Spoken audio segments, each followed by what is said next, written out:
বেসরকারি স্কুল কলেজে শিক্ষক নিয়োগের ক্ষমতা ম্যানেজিং কমিটির হাতে পুনরায় ফিরিয়ে দেয়া নিয়ে চূড়ান্ত কোনো সিদ্ধান্ত হয়নি বলে জানিয়েছেন শিক্ষামন্ত্রী আ.ন.ম এহসানুল হক মিলন।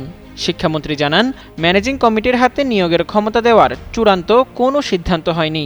৭৭,০০০ শিক্ষক নিয়োগের বাছাইয়ের পর নিয়োগের প্রক্রিয়া ঠিক করা হবে। সোমবার রাতে সামাজিক যোগাযোগ মাধ্যমে তার ভেরিফাইড ফেসবুক পেজ থেকে পোস্ট দিয়ে সরকারের এই অবস্থানের কথা জানান তিনি। সম্প্রতি বিভিন্ন গণমাধ্যমে খবর প্রকাশিত হয় যে বেসরকারি শিক্ষা প্রতিষ্ঠানের ম্যানেজিং কমিটি বা পরিচালনা পর্ষদের হাতে শিক্ষক নিয়োগের ক্ষমতা ফিরিয়ে দেয়া হতে পারে। এমন আলোচনার প্রেক্ষাপটেই বিষয়টি নিয়ে অবস্থান পরিষ্কার করলেন শিক্ষামন্ত্রী। এছাড়া শিক্ষাবিদ ও বিশ্লেষকদের মতে, অতীতে যখন ম্যানেজিং কমিটির হাতে শিক্ষক নিয়োগের পূর্ণ ক্ষমতা ছিল, তখন অনেক ক্ষেত্রে মেধা ও যোগ্যতাকে পাশ কাটিয়ে ঘুষ ও আর্থিক লেনদেনের মাধ্যমে শিক্ষক নিয়োগের অভিযোগ উঠেছিল।